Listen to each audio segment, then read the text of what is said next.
நண்பர்களுக்கு வணக்கம். MAGTNPSC அகாடமியிலிருந்து முனைவர் மா. விஜய் அலெக்சாண்டர். டிசம்பர் மாதம் 3ஆம் தேதியின் முக்கியமான நடப்பு நிகழ்வுகளை காண்போம்.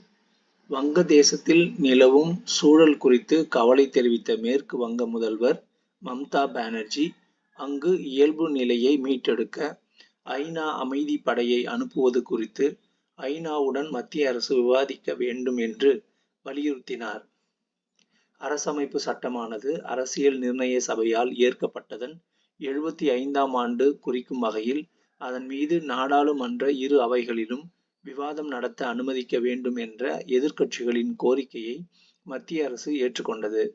மக்களவை தலைவர் ஓம் பிர்லா தலைமையில் பல்வேறு கட்சிகளின் அவை தலைவர்கள் பங்கேற்ற கூட்டத்தில் இதற்கான உடன்பாடு எட்டப்பட்டது. முன்னதாக அரசமைப்பு சட்டம் இயற்றப்பட்டது 75 ஆண்டுகள் நிறைவையொட்டி பழைய நாடாளுமன்றத்தின் மைய மண்டபத்தில் இரு அவைகளின் சிறப்பு கூட்ட அமர்வு குடியரசுத் தலைவர் திரௌபதி முர்மு தலைமையில் கடந்த நவம்பர் 26ஆம் தேதி நடைபெற்றது குறிப்பிடத்தக்கது. பெஞ்சல் புயலால் ஏற்பட்டுள்ள சேதங்களை சீர் செய்ய இடைக்கால நிவாரணமாக ரூபாய் 2000 கோடியை விடுவிக்க வேண்டுமென மத்திய அரசை முதல்வர் மு. க. ஸ்டாலின் கேட்டுக்கொண்டுள்ளார். தமிழ்நாட்டில் 14 மாவட்டங்களை இதுவரை கண்டிராத அளவில் பெஞ்சல் புயல் சூறையாடியுள்ளது.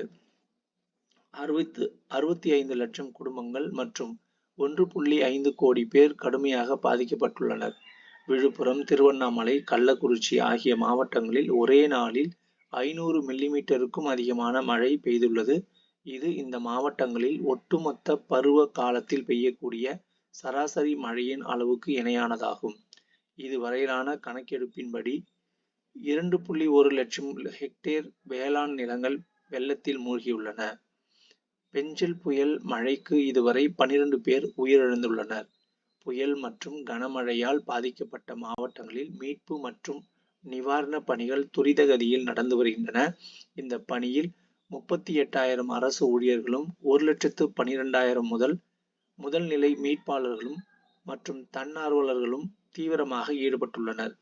அவர்களுடன் 9 தேசிய பேரிடர் மேலாண்மை குழுக்களும் 9 மாநில பேரிடர் மேலாண்மை குழுக்களும் ஈடுபடுத்தப்பட்டுள்ளன.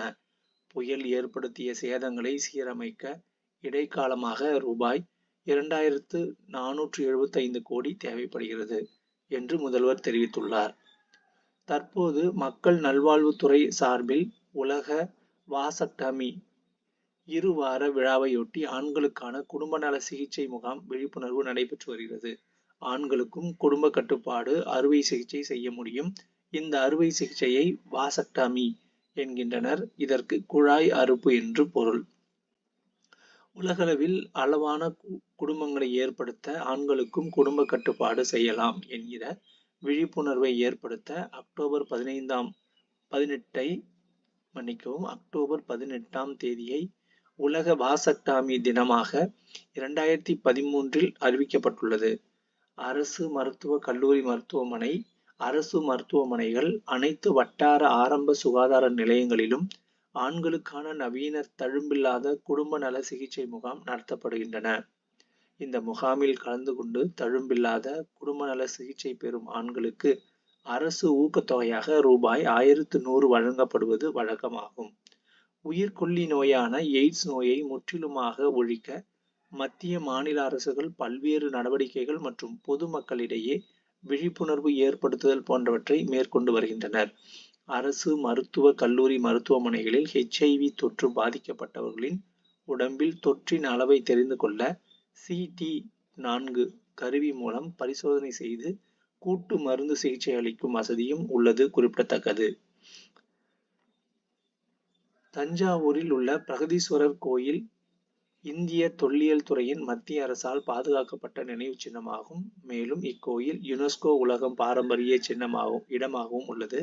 இந்திய தொல்லியல் துறை இக்கோயிலின் வளங்களின் தேவை மற்றும் கிடைக்கும் தன்மைக்கு ஏற்ப வழக்கமான பராமரிப்பு, பாதுகாப்பு மற்றும் மறுசீரமைப்பு பணிகளை மேற்கொண்டு வருவது குறிப்பிடத்தக்கது.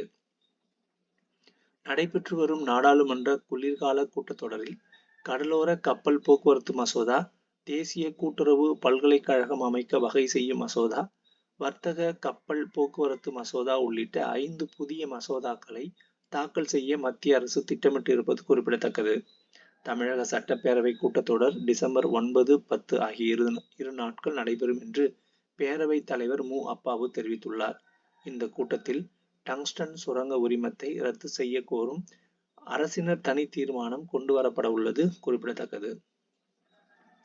நாடாளுமன்ற தொகுதி மேம்பாட்டு நிதி திட்டம் குறித்து மத்திய அரசு மறு ஆய்வு செய்யவும், ஆண்டுக்கு 5 கோடி என்ற நிதியை 10 கோடியாக உயர்த்த எம்.பி.க்கள் முன்வைக்கும் கோரிக்கைகள் அதிகரித்த வண்ணம் உள்ளன. நாடாளுமன்ற உறுப்பினர்களின் தொகுதி மேம்பாட்டு நிதி திட்டம் குறித்து 3ஆம் தரப்பு அமைப்பு மூலம் மதிப்பீட்டு அப்பணிகள் 2014 ஏப்ரல் 1 முதல் 2019 மார்ச் 31ஆம் தேதி வரை ஆய்வுக்கு உட்படுத்தப்பட்டது. இந்த ஆய்வு நாட்டில் உள்ள 216 மாவட்டங்களில் மேற்கொள்ளப்பட்டது. இந்த மதிப்பீடு 2021ஆம் ஆண்டில் முடிக்கப்பட்டு, அதே ஆண்டு ஆகஸ்ட் 31ஆம் தேதி தனது அறிக்கையை ஆய்வு அமைப்பு சமர்ப்பித்தது குறிப்பிடத்தக்கது. மருத்துவ மற்றும் ஆயுள் காப்பீட்டு தவணைத் தொகை மீதான ஜிஎஸ்டியை குறைக்க ஜிஎஸ்டி கவுன்சில் முடிவு செய்தால் பாலிசிதாரர்களுக்கான காப்பீட்டு தொகை குறையும் என மத்திய நிதியமைச்சர் நிர்மலா சீதாராமன் தெரிவித்துள்ளார். 2020 ஜூலை 29இல் தேசிய கல்விக் கொள்கை அறிமுகப்படுத்தப்பட்டது. பஞ்சாப் விவசாயிகள் விளை பொருட்களுக்கான குறைந்தபட்ச ஆதரவு விலைக்கு சட்டப்பூர்வ உத்தரவாதம் உள்ளிட்ட கோரிக்கைகளை வலியுறுத்தி தில்லியை நோக்கி கண்டன பேரணி சென்றனர். அமைதிக்கான நோபல் பரிசு பெற்ற முகமது யூனுஸ் தலைமையிலான இடைக்கால அரசு தற்போது வங்கதேசத்தில் ஆட்சியில் இருக்கிறது. கடற்படையில் பயன்படுத்தக்கூடிய வகையில் வடிவமைக்கப்பட்டுள்ள 26 ரஃபேல் எம் போர் விமானங்கள் மற்றும் 3 ஸ்கார்பியன் ரக நீர்மூழ்கி கப்பல்களை கொள்முதல் செய்வதற்கான ஒப்பந்தம் அடுத்த மாதம் கையொப்பமாக வாய்ப்புள்ளதாக இந்திய கடற்படை தலைமை தளபதி தினேஷ் கே. திரிபாதி தெரிவித்துள்ளார். இந்திய கடற்படை தினம் டிசம்பர் 4. ஜூனியர் மகளிர் ஆசிய கோப்பை ஹாக்கி போட்டியில் பங்கேற்கவிருக்கும் இந்திய அணி 20 பேருடன் அறிவிக்கப்பட்டுள்ளது. ஜோதி சிங் அதன் கேப்டனாக நியமிக்கப்பட்டுள்ளார். F1 கார் பந்தயத்தில் நடப்பு சீசனின் 23வது ரேஸான கத்தார் கிராண்ட் பிரீயில் நெதர்லாந்து வீரரும் ரெட்புல் டிரைவருமான மேக்ஸ் வெஸ்டாபன் வெற்றி பெற்றார். செர்பிய டென்னிஸ் நட்சத்திரமான நோவக் ஜோகோவிச் தனது பயிற்சியாளராக பிரிட்டன் முன்னாள் வீரரான ஆண்டி முரேவை நியமித்திருக்கிறார். அமெரிக்காவில் இம்மாதம் நடைபெறவுள்ள உலக ரேபிட் மற்றும் பிளிட்ஸ் செஸ் சாம்பியன்ஷிப்பில் இந்தியாவில் இருந்து 5 போட்டியாளர்கள் பங்கேற்கின்றனர். R. Praggnanandhaa, Arjun Erigaisi, R. Vaishali, Koneru Humpy, D. Harika ஆகியோர் ஆவர். நியூயார்க்கில் முதல் முறையாக இந்த போட்டி நடைபெறுகிறது. சிரியாவின் 2வது பெரிய நகரான அலெப்போவை மேற்கத்திய ஆதரவு கிளர்ச்சியாளர்கள் கைப்பற்றியுள்ளனர். போதைப் பொருள் புழக்கம் குறித்து பொய்யான தகவல் அளித்த வழக்கில் குற்றவாளியாக அறிவிக்கப்பட்டுள்ள மகன் ஹண்டர் பைடனுக்கு தனது சிறப்பு அதிகாரத்தை பயன்படுத்தி அமெரிக்க அதிபர் பைடன் பொது மன்னிப்பு வழங்கினார். மேற்கு ஆப்பிரிக்க நாடு கினியா. நன்றி.